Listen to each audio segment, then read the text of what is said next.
So you have an equality-constrained optimization problem, meaning you want to minimize a function subject to a vector of functions that have to equal to 0. You build the Lagrangian, and you can take the gradient of the Lagrangian, set it to 0, solve for x, and you have the solution. The goal is different for inequality-constrained optimizations. You again want to minimize, but this time subject to a vector of functions that have to be smaller or equal to 0.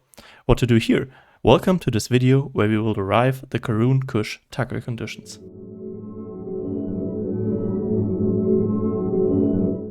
An initial guess would be to also just build the Lagrangian and set the gradient to 0. So let's try this.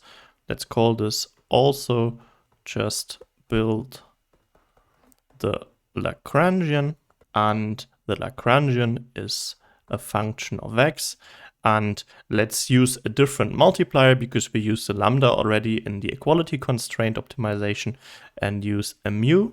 And then we will have our original target function plus mu vector transposed and then the g of x vector. And this is of course equivalent in writing. We have f of x plus the summation from I going from 0 to capital M minus 1 over mu I gi of vector x.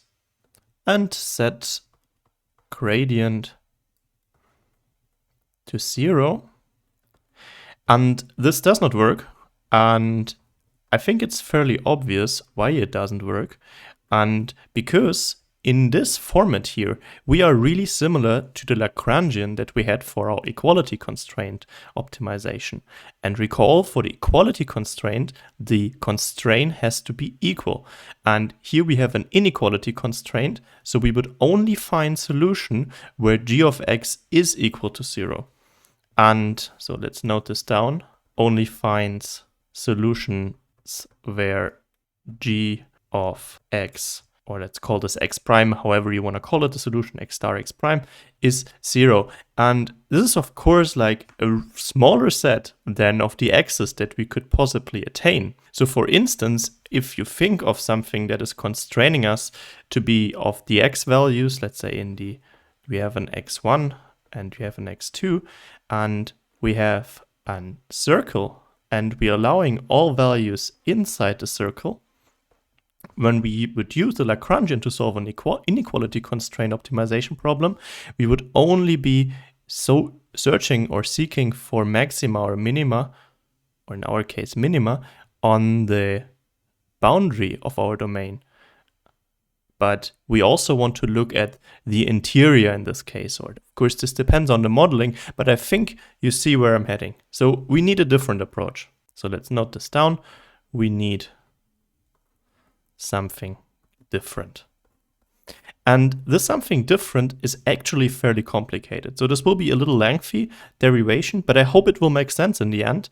And then we have a tool which we can use for inequality constraint optimization. And we will actually use the Lagrangian, so it wasn't useless to write it down, but we will use it in a different way. So let's start with something that I want to call recover target from Lagrangian.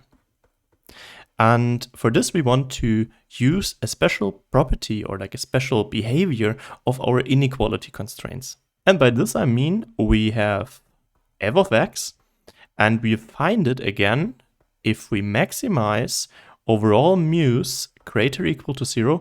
And whenever I write this, I mean like the vector mu is greater or equal to 0. So all of the components in mu have to be greater or equal to 0.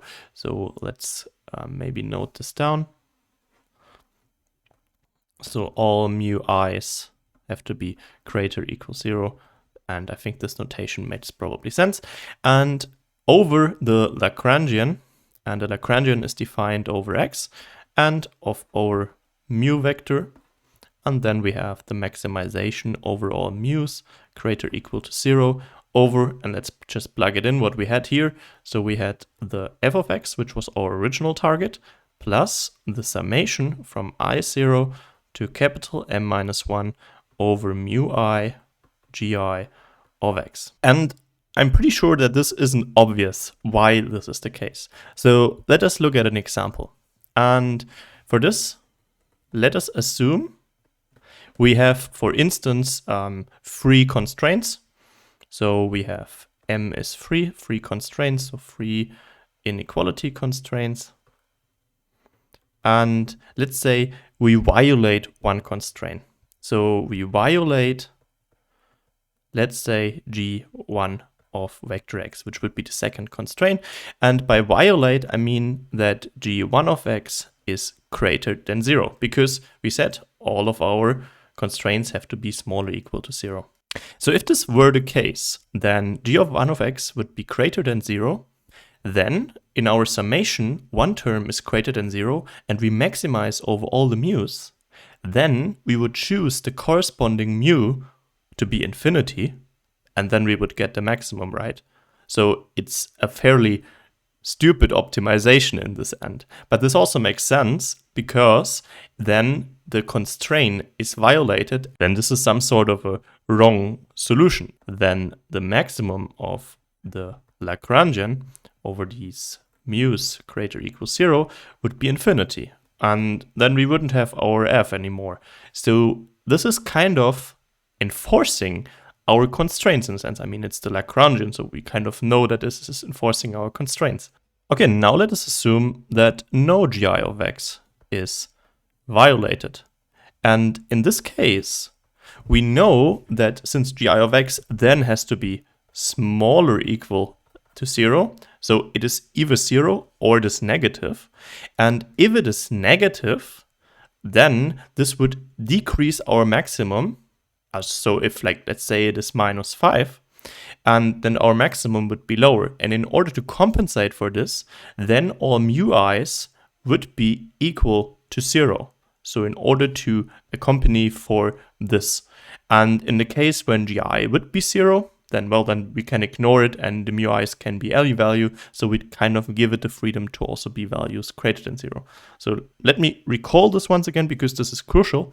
So let's say one gi is non-violated, so it is smaller or equal to 0, let's say -5. And in order to still have the maximum, we have to multiply it with 0. So in case the gi of x is non-violated, then mu I is 0.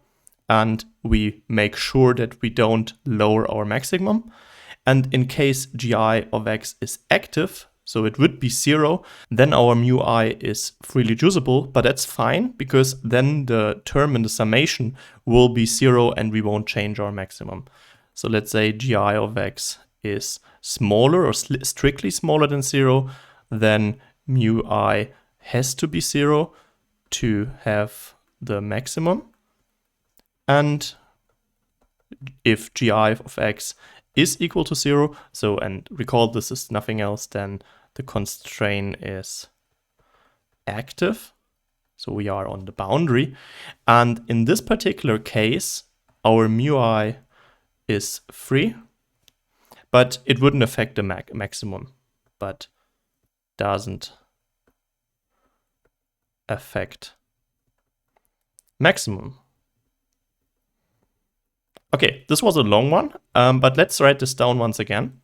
So we said that f of x is nothing else than the maximum over all mu's greater or equal to 0 over the original f of x plus the summation over all the constraints mu I gi of x. And by the argumentation we just made, this is a true statement.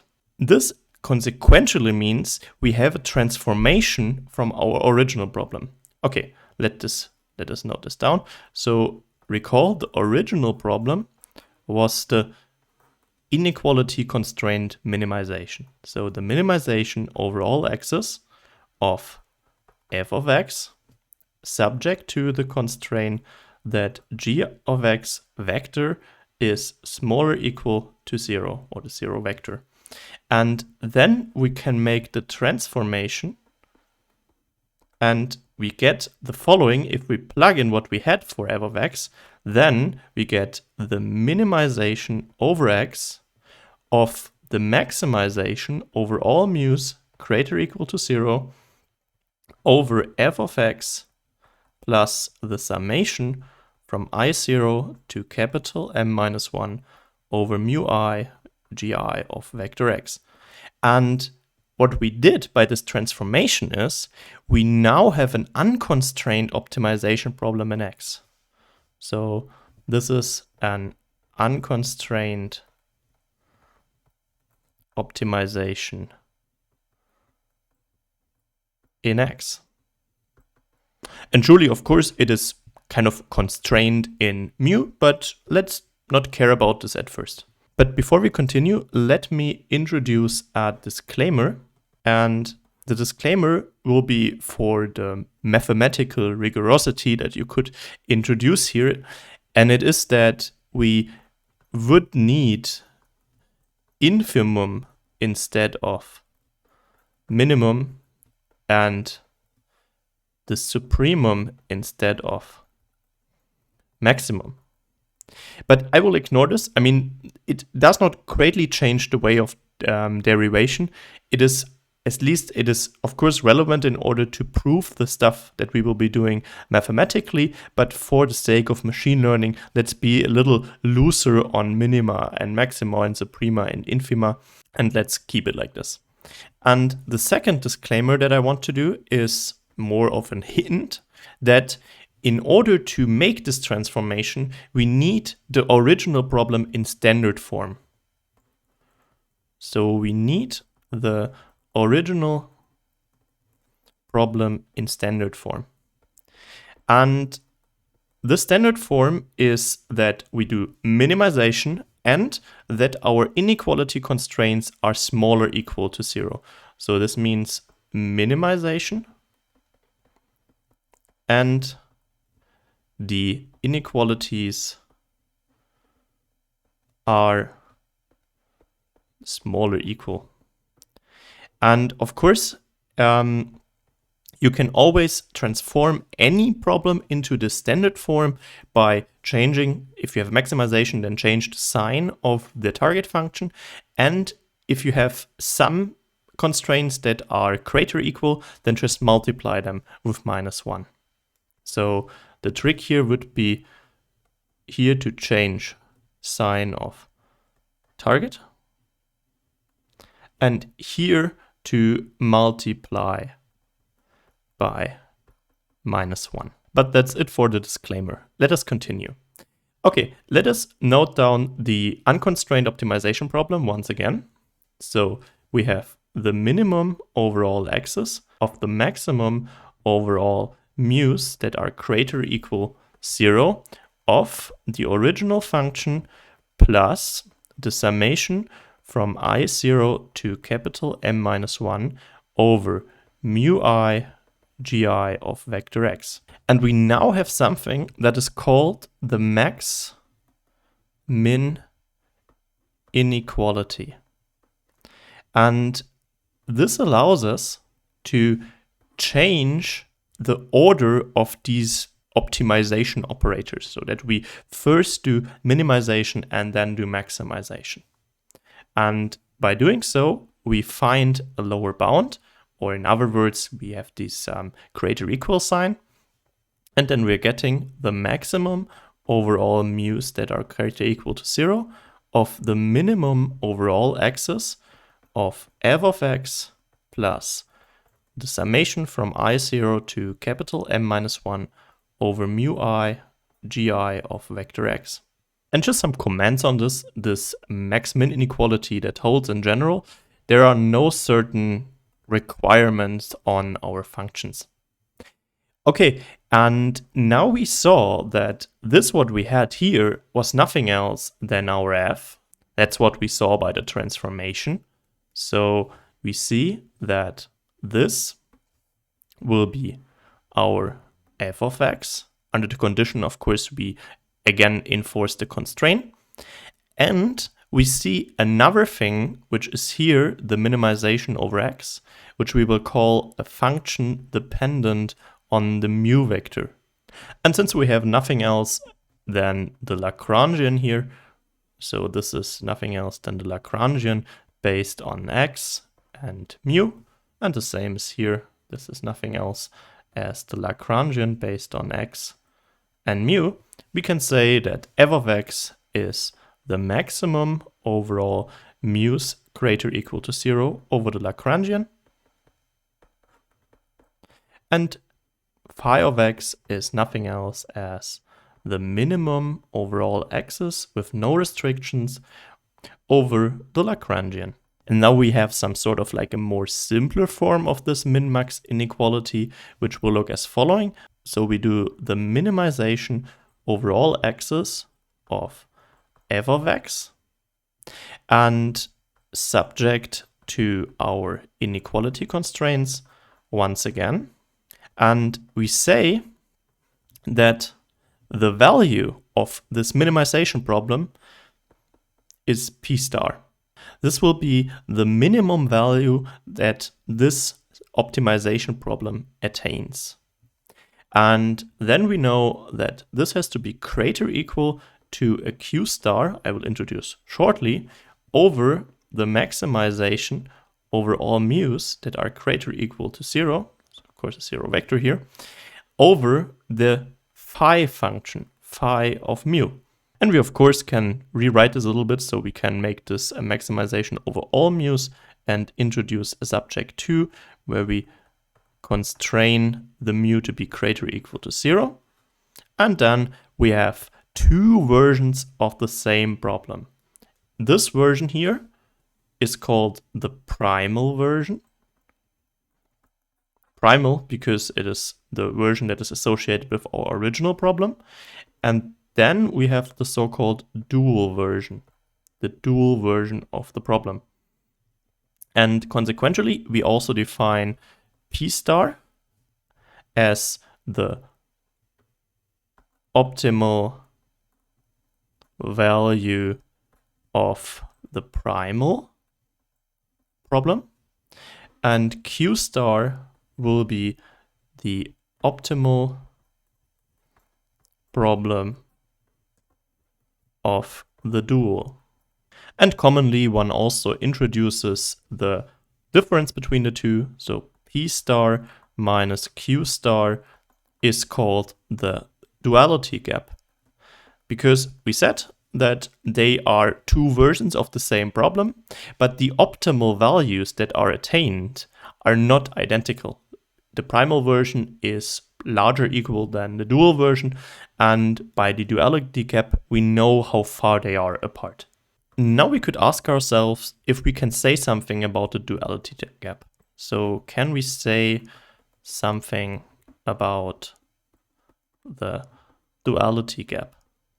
And indeed we can, because there are a special class of optimization problems that are called regular, for which this duality gap is 0. So it is 0 for so-called regular problems. And in this case, if it is 0, then we call this strong duality, because in this particular case, the dual solution is equal to the primal solution.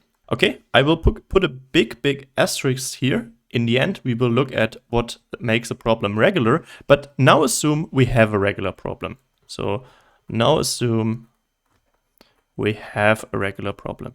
Let's be optimistic that our problem is regular, perfect, so that we can work with it. And then we know that the inequality of earlier holds as an equality. So we have the minimization over all x's of f of x subject to the constraint that the g of x vector is smaller or equal to 0 vector. And this will be p star, and p star will be equal q star. And q star is found by the maximization over the mu's being, or let's say over all mu's, subject to the mu's being greater or equal to 0 over the dual function q of mu vector. And we can also define the points of optimality. So we say p star is attained at x star, which is just the arg minimum of our optimization problem. And we know q star is attained at mu star. So if we plug in mu star in our phi function, then we get the maximum. And if we plug x star into our function, our original target, we get the minimum p star, and p star is equal to q star. Well, then let's make some further statement. Based on this, we can say the following. So we know that f of x star is p star. Okay, well, this makes sense. This is just plugging our optimal argument into our function to get the optimal value. Then we know the optimal value is both the same for the primal and the dual.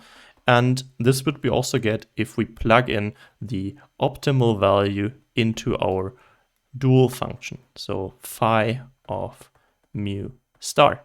And recall earlier we defined phi as the minimum over the Lagrangian. So let's plug this in. So this is then nothing else as the minimum over all x's unconstrained of the Lagrangian where we plugged in mu star. So this would be f of x plus the summation from I0 to capital M minus 1 over mu I star, so the ith component of the optimal mu vector, times gi of x.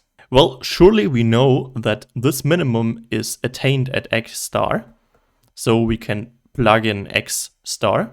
So we have, this is f of x star plus the summation from I0 to capital M minus 1 over mu I star gi of x star. And we know that f of x star is something f of x star plus 1, means that this will still be f of x star, and this has to add up to 0.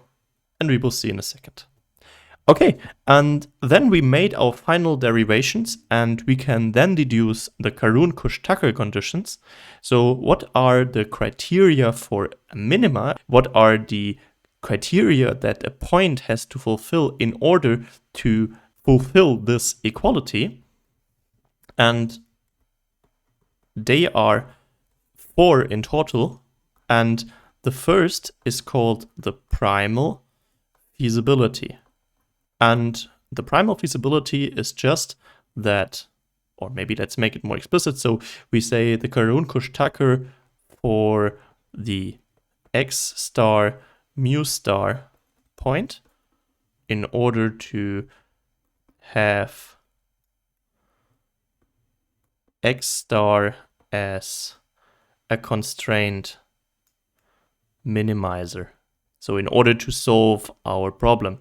Of course, recall that in the case of equality-constrained, it was just that we take the gradient set into 0, and this is now the conditions that we need in order to find this constraint minimizer. And first, the primal feasibility, and it is just that if we plug in our x star, then it surely has to be greater or equal to 0 for all the constraint functions. I think this makes sense. I mean, otherwise it wouldn't be inside of our feasible regions. Then the second is called stationarity. And stationarity is defined as what we saw here, that dx is the unconstrained minimizer of the Lagrangian, or in other words, that we just take the gradient and set it to 0. So this is given as the gradient of f of x at the position x star.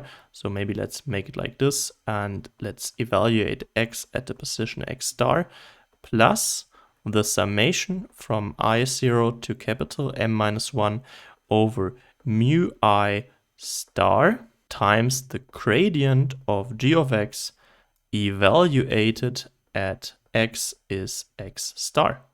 And this has to hold to 0. And I think you can see this is something close to the optimality criteria that we have for the equality-constrained optimization. And then we continue with the third one, and the third one is the dual feasibility. And I think this also makes sense, since in all our derivation we needed to assume that the mu is greater or equal to 0 in order to apply the first trick where we recover target function. And so we have that mu star is greater or equal to 0 in all its components. And lastly, we have something that is called complementary slackness. And this is given as what we've seen here, that this summation has to hold to 0. So the summation from I0 to capital M minus 1 over mu I prime times gi of x star prime, whatever, has to be equal to 0. And we can simplify this. Since we know that g is always smaller than 0, so it is always something negative, and mu is always something positive, the product of the two will always be negative. So will always be negative. So will always be positive. And I mean, if it's not equal. And so this will always be negative. And if we sum up m negative numbers, we will never arrive at 0. Only if all the components are, or all the summands are 0. So by this we know all components in summation have to be 0. And if we then write this down, we get the following: mu I prime times gi of x star prime is equal to 0 for all I. And this encodes nothing else that either mu I is 0 or gi is 0. So either mu I star is 0 or gi of x star is 0. And with this, we found the Karush-Kuhn-Tucker conditions that are relevant for our point or our combinations of point to minimize the constraint optimization problem, and for us, in a really pragmatic term, in order to find the constraint minimizer. And now let's go back to the big asterisks that I made, and this is on regularity. So the question is, when is a problem regular? So the question is, when is a problem regular? And there are multiple conditions. So let's say there are plenty conditions. And for the sake of simplicity, I will only list the one that is probably more relevant towards machine learning. And this is Slater's condition. So Slater's condition. And it essentially says that we need a convex problem. And we can define, or Slater defined the convex problem as following. So that we have an vector x tilde, and this vector x tilde is within the feasible region, and it is within it in some sort of a strict sense. And this means that this x tilde satisfies all non-affine but convex, so we require them to be convex, constraints strictly. And this means that G, dependent on the indices of course, that is associated with the non-affine but convex constraints of x tilde is smaller than 0 and strictly smaller than 0. And it satisfies all affine constraints. And it satisfies them in the regular way, so that they have to be smaller, equal to 0. Okay, this is the end of the derivation. I hope it was clear, despite it being a little lengthy. And you know, though, that you have to check for regularity and for the Karush-Kuhn-Tucker in order to find our constraint minimizer for the inequality-constrained optimization problem. Okay, then thanks for watching this video. Here you will find similar videos, and if you like this video, please consider subscribing and giving a thumbs up, and see you next time.